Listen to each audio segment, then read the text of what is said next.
My name is Clifford Swimmer. I am 40 years old. I live at number 17 Mill Road, Roslyn, New Jersey. My name is Clifford Swimmer. I am 40 years old. I live at number 17 Mill Road, Roslyn, New Jersey. My name is Clifford Swimmer. I am 40 years old. I live at number 17 Mill Road, Roslyn, New Jersey. My name is Clifford Swimmer. I am 40 years old. I live at number 17 Mill Road, Roslyn, New Jersey. My name is Clifford Swimmer. I am 40 years old.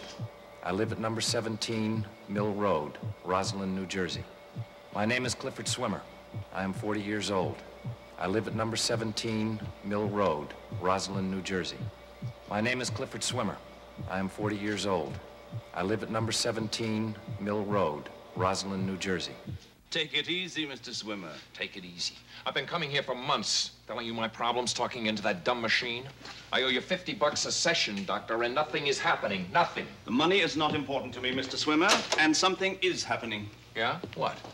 I still have a job that I hate, a wife that bores me, a stepson that ignores me, a mortgage I can't pay, an ulcer, crabgrass. Trust me. Why should I trust you? Why did you come here? Because I was drowning, Doctor. Because I heard you on television talk about something called psychogenetics, so I looked you up. You made a wise move. Yeah, well, I'm about to make another wise move, Doctor. I'm bailing out. This is our last session. Mr. Swimmer. Oh, don't give me the Mr. Swimmer routine, please. Just hear me out. 5 months ago, you had just tried to drive your car through a cement wall. That was an accident. Was it, or an act of desperation? I was drunk, Doctor. At 10 in the morning? Well, if you lived with my wife, you'd take a shot every once in a while, too. Unfortunately, I've never met your wife. St. Janet of Hackensack, the world's most understanding woman. She forgives me, Doctor. For what? For everything. For sins I'm not even capable of committing. Makes you feel guilty. Yeah, sure. The whole load. White Anglo-Saxon Protestant guilt. It makes Jewish guilt look like happiness. If I were a Catholic, at least God could forgive me. Do you believe in God, Doctor? I believe in science, Mr. Swimmer. Man punishes himself. He can save himself. I can save you. How? What do you expect? I bet a quick mercy killing. Mr. Swimmer, your life is a very precious matter. If you could live it any way you wanted, what would you do? Any way I wanted to, huh? Okay. I'd chuck it all and go away.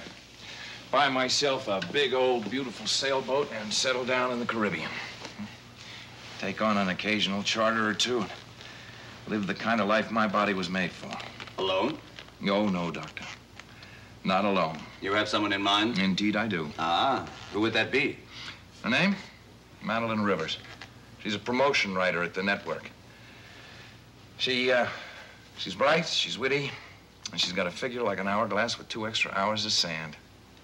And she likes sailing. Would she go away with you? Power free.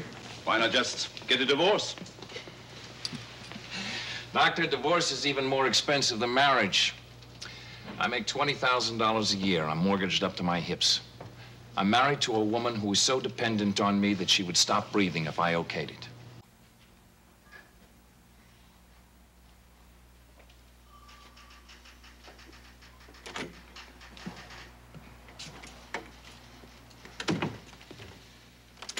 Good morning, Doctor. Well, how does it feel to be back at work? Morning. It feels a little strange. I'm not sure, but I think last night goes in the Guinness Book of Records. Last night? You were like a man who'd just been let out of jail. How would you know anything about last night? Oh, I was there, remember? No, I don't remember. Oh, come on, Cliff. Stop putting me on. I'm not putting you on. I don't even remember who you are. Well, just to refresh your memory, I'm the gal you're taking to the Caribbean next week. I'm not going to the Caribbean. So that's it, huh? This is the brush-off? Who the hell do you think you are? Well, I'm sorry. I'm having a little trouble with my memory lately. You do remember you were at my apartment last night.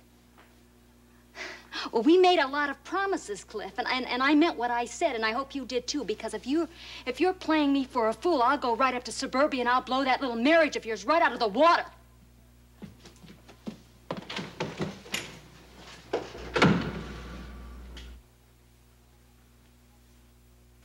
How was your first day back at work? I think it's going to take a while. Something wrong? Well, no, not exactly, yeah. Where's Todd? He's out practicing for the sailboat race this weekend, remember? How was your day? Very ordinary. One peculiar thing did happen, though. A man called this afternoon about a loan payment. Loan? Did you borrow some money? Well, not that I remember, but we know how my memory's been for the last couple of days. Is that today's mail? Yes. Cliff? What? Yes, I secured the dinghy, Captain. Do you want me to salute, too? No, but I would like to know where you've been tonight. Okay. Remember that swinging couple we took out on a charter a couple of months ago? Well, I ran into them in Charlotte Amalie, and we went out in the town with a friend of theirs. Oh? What friend was that? Complete freedom, no possessiveness. That was the deal, right? Well, not to the point of insanity. If you're going to be out all night, I'd like to know about it. That kind of defeats the purpose, doesn't it? Just what exactly is the purpose, Mattie? Well, you made all the rules, Cliff. If you can't live by them, I can always go elsewhere. And what are you supposed to mean by that? It means we've been on this dream cruise for 6 months now, and quite frankly, I'm bored. I suppose you think it's been a picnic for me, huh? Being locked up on this rotten boat worrying about the payments? Oh, I thought you came down here with $30,000. The down payment on the boat was $15,000. Fixing the bottom 5, new sales 4, not to mention your little shopping sprees. Oh, I could relieve you of that burden. Oh, what do you have in mind? I've had an offer.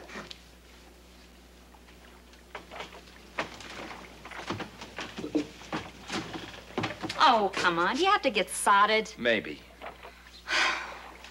What kind of offer? Do you remember Carlos? The rich dude with the boat that looks like Radio City Music Hall? Yeah. Okay, what about him? He asked me to marry him. Terrific. When did that happen? Tonight. Oh, good. You want to settle down with a rich playboy from Santo Domingo? You go right ahead. Well, that's exactly what I plan to do. I just came back to tell you to pick up a couple of my things. I'll leave the dinghy at the dock. You can swim ashore. You're kidding, of course. No, I'm not kidding. I've had it with you. Your jealousy, your drinking, your tropical paradise, and this stupid boat. Mattie, you don't really think you're going to be able to walk away from all of this like it was a bad accident, do you? Oh, the 14th Amendment was ratified, wasn't it? I guess you've forgotten that I gave up a whole life for you, huh? You hated your life. A devoted wife, a son, a good job. Come on, Cliff. All you did was drop the albatross. Well, what do you expect me to do hanging around here all by myself alone? Oh, poor baby. There are plenty of young chicks who would love to live on a big sailboat. And in the meantime, you head back up into New York City and you tell everybody where Clifford Swimmer is hiding, right? Oh, Cliff. Well, you're not going to go anywhere. You're going to sit right down, calmly, and we're going to talk this whole thing out, huh? Carlos is leaving in an hour. Carlos can stick it up his nose. Well, we don't have anything to talk about. Yes, we got a lot to talk about. I mean, we haven't begun to talk about the things that we have to talk about. Okay, now I'm warning you. You taught me how to use this thing, right? Okay, now if you don't get away from me, I'll put an emergency flare right in the middle of your head. All right. Take it easy. Get my bag for me. Be careful with that. That's very dangerous. Just move over.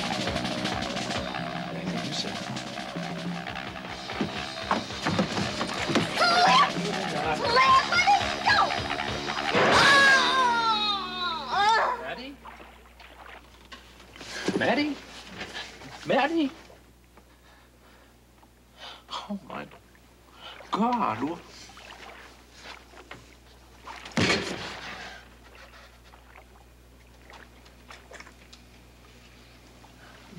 Mattie?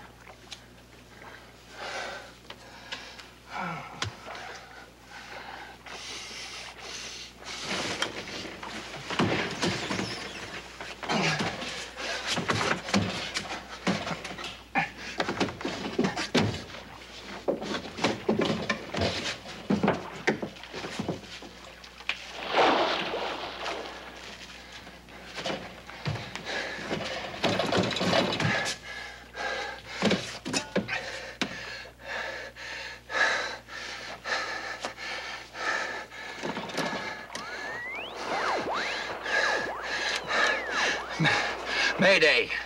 Mayday. This is Yacht Freedom. Okay, now, Mr. Swimmer, you say you got home early yesterday, your wife left, and the intruder broke in at about, what, 7 p.m.? That's right, Lieutenant. Was the patio door locked? No. Well, my guess is he saw Mrs. Swimmer leave, thought the house was empty, and he broke in. Okay, go on. What happened then? Well, I keep a loaded shotgun on that wall rack over there. Why? Well, we've had some threatening phone calls. What kind of calls? Cliff borrowed some money from a loan shark. Go on, Mr. Swimmer. Well, I grabbed the shotgun. He was coming towards me, and he didn't stop, so I pulled both triggers at point-blank range. Do they know who he was yet? At that range, with a 12-gauge shotgun, his face was blown off. I'm sorry, Mrs. Swimmer. No, he didn't have any identification on him, just the sailor cap. We did take his fingerprints, of course. If he has a record or if he was in his service, we'll get an ident on him. I never did get a clear look at his face. It was already dark when he broke in. Will Cliff have to stand charges? No, there'll be a coroner's inquest, but it's a clear-cut case of self-defense. We'll probably tie him in with the loan shark. Well, Mr. Swimmer, that should about do it. Thank you, Lieutenant. No. Oh, Lieutenant, it's for you. Thank you. Yes. Scheinfeld here. Yeah, Harry, how are you? Good, good. Let me have it. Uh-huh. What? You sure they said that? Hey, look, Harry, I don't know what the boys down in criminal ident have been smoking, but it can't be tobacco. Now, give me that again. Double-checked?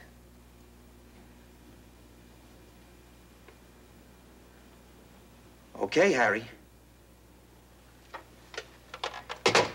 Well, Mr. Swimmer, according to the Bureau of Criminal Identification, you have just killed yourself. I don't get you, Lieutenant. I don't get myself. In fact, I don't believe the whole thing. They just checked the prints of the intruder. No criminal record. Then they were checked up against army prints. Oh, what's the bottom line? The bottom line is your army thumbprint is an exact match for that of the intruder. Well, that hardly seems possible. It's not possible. Well, couldn't it be a mistake? No way. They ran it through several times, but that isn't all of it. The prints also match those of a Captain Jonathan Clifford wanted in connection with the murder of a woman down in the Virgin Islands. Well, I hope you don't think I had anything to do with No, that. we checked that, too. We know you were right here in Roslyn when she was killed. Now, are you ready for the final, believe it or not? The murdered woman was identified from dental records as one Madeline Rivers. She used to work in the network. Now, you go ahead and tell me the truth is not stranger than fiction.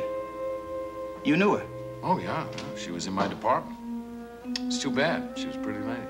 She wasn't pretty after a week in the water. 15 years in homicide. I never had one like this. It's enough to blow your mind. Well, you'll be called for the coroner's inquest. Just a formality. Goodbye, Mr. Swimmer. Goodbye, Lieutenant. Mrs. Swimmer? Oh, yes. Goodbye, Lieutenant. I mean, matching prints, the same as the victim. I mean, who ever heard of a thing like that? Very strange. Bye-bye.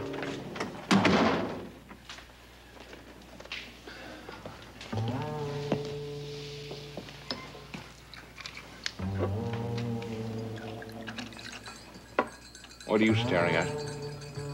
You. Now, what do you see? I'm not sure. Then stop. You knew her, Cliff. Yes, I know. You knew her well. So I knew her well. So what? I don't want to be talked to like that. Not anymore. Well, that is too damn bad, lady. Cliff, what is it? You're just not the same man I've known the last 6 months. No, you're right, I'm not. I'm a much better man than...